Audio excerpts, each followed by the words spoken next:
Rosalie vaciló en la entrada con la indecisión escrita en aquellos rasgos arrebatadores. «Por supuesto», repliqué. Mi voz fue una octava más alta de la cuenta a causa de la sorpresa. «Entra». Me incorporé y me deslicé a un extremo del sofá para hacerle sitio. Sentí un retortijón en el estómago cuando el único miembro de la familia Cullen al que no le gustaba se acercó en silencio para sentarse en el espacio libre que le había dejado. Intenté imaginar la razón por la que quería verme, pero no tenía la menor idea.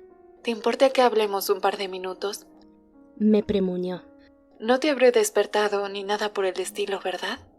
Su mirada fue de la cama despojada del cobertor y la almohada a mi sofá. No, estaba despierta. Claro que podemos hablar. Me pregunté si sería capaz de advertir la nota de alarma de mi voz con la misma claridad que yo. Rió con despreocupación.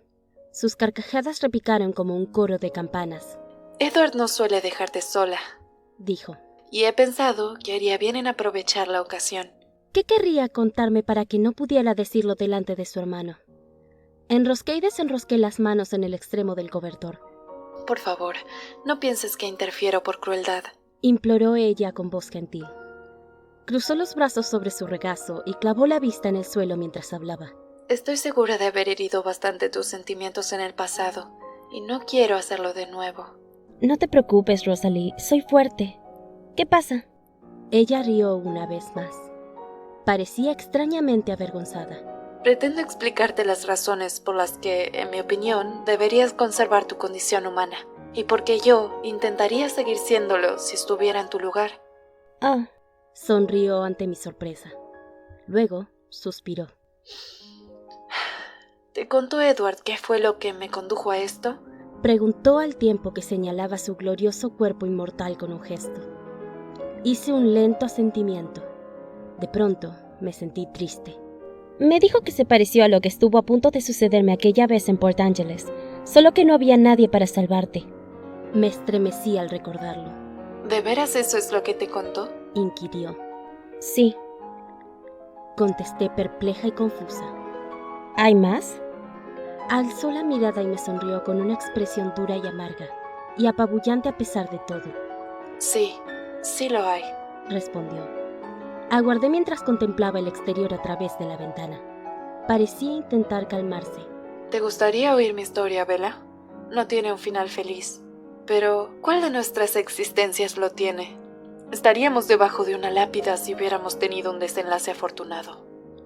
Asentí, aunque me aterró el tono amenazante de su voz. Yo vivía en un mundo diferente al tuyo, Bella.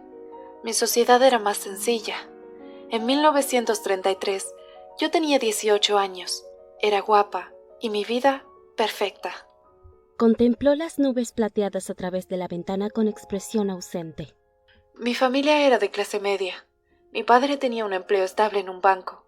Ahora comprendo que estaba muy pegado de sí mismo, ya que consideraba su prosperidad como resultado de su talento y el trabajo duro, en vez de admitir el papel desempeñado por la fortuna.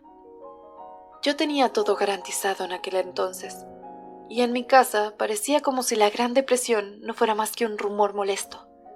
Veía a los menesterosos, por supuesto, a los que no eran tan afortunados, pero me dejaron crecer con la sensación de que ellos mismos se habían buscado sus problemas. La tarea de mi madre consistía en atender las labores del hogar, a mí misma y a mis 2 hermanos pequeños por ese mismo orden. Resultaba evidente que yo era tanto su prioridad como la favorita. En aquel entonces no lo comprendía del todo, pero siempre tuve la vaga noción de que mis padres no estaban satisfechos con lo que tenían. Incluso aunque poseyeran mucho más que los demás, deseaban más y tenían aspiraciones sociales. Supongo que podría considerárseles unos arribistas. Estimaban mi belleza como un regalo en el que veían un potencial mucho mayor que yo. Ellos no estaban satisfechos, pero yo sí. Me encantaba ser Rosalie Hale, y me complacía que los hombres me miraran a donde quiera que fuera desde que cumplí los 12 años. Me encantaba que mis amigas suspiraran de envidia cada vez que tocaban mi cabello. Que mi madre se enorgulleciera de mí y que a mi padre le gustara comprarme vestidos nuevos me hacía feliz. Sabía qué quería de la vida y no parecía existir obstáculo alguno que me impidiera obtenerlo.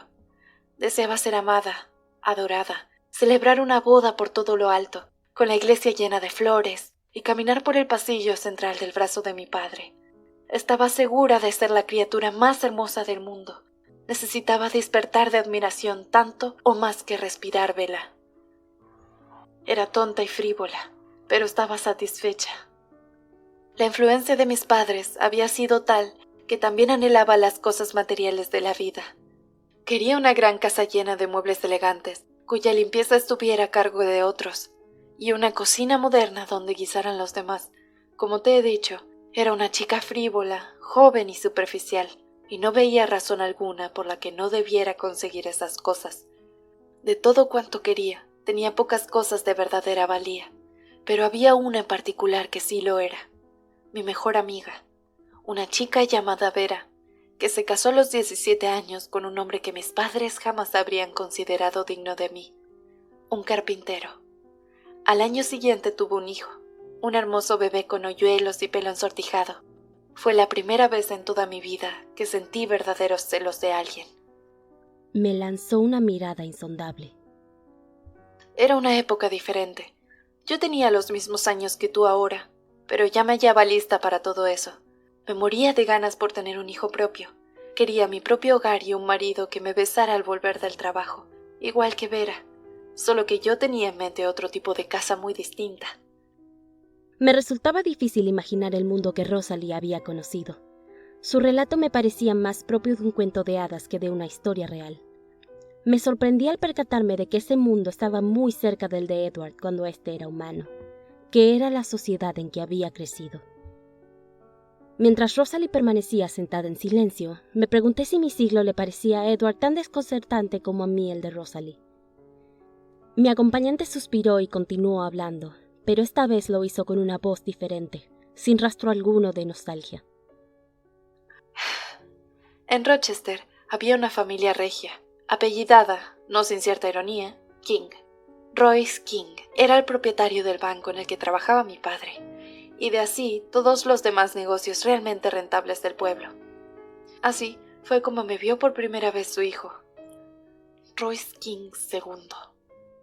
Frunció los labios al pronunciar el nombre, como si lo soltara entre dientes. Iba a hacerse cargo del banco, por lo que comenzó a supervisar los diferentes puestos de trabajo.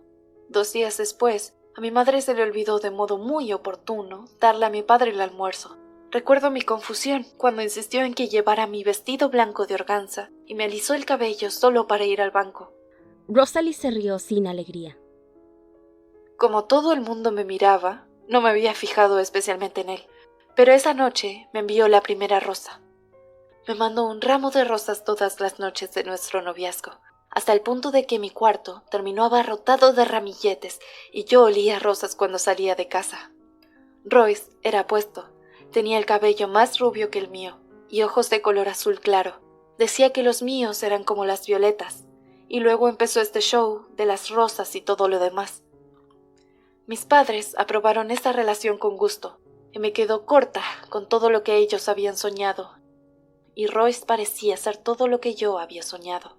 El príncipe de los cuentos de hadas había venido para convertirme en una princesa. Era cuanto quería, y no menos de lo que esperaba. Nos comprometimos antes de que transcurrieran 2 meses de habernos conocido. No pasábamos mucho tiempo a solas el uno con el otro. Royce me explicó que tenía muchas responsabilidades en el trabajo, y cuando estábamos juntos, le complacía ser visto conmigo del brazo, lo cual también me gustaba a mí. Hubo vestidos preciosos y muchas fiestas y bailes, ya que todas las puertas estaban abiertas, y todas las alfombras rojas se desenrollaban para recibirte cuando eras un king. No fue un noviazgo largo, pues se adelantaron los planes para la más fastuosa de las bodas, que iba a ser todo cuanto yo había querido siempre, lo cual me hacía enormemente dichosa. Ya no me sentía celosa cuando llamaba a Vera. Me imaginaba a mis hijos, unos niños de pelo rubio, jugando por los enormes prados de la finca de los King, y la compadecía. Rosalie enmudeció de pronto y apretó los dientes, lo cual me sacó de la historia y me indicó que la parte espantosa estaba cerca. No había final feliz, tal y como ella me había anunciado.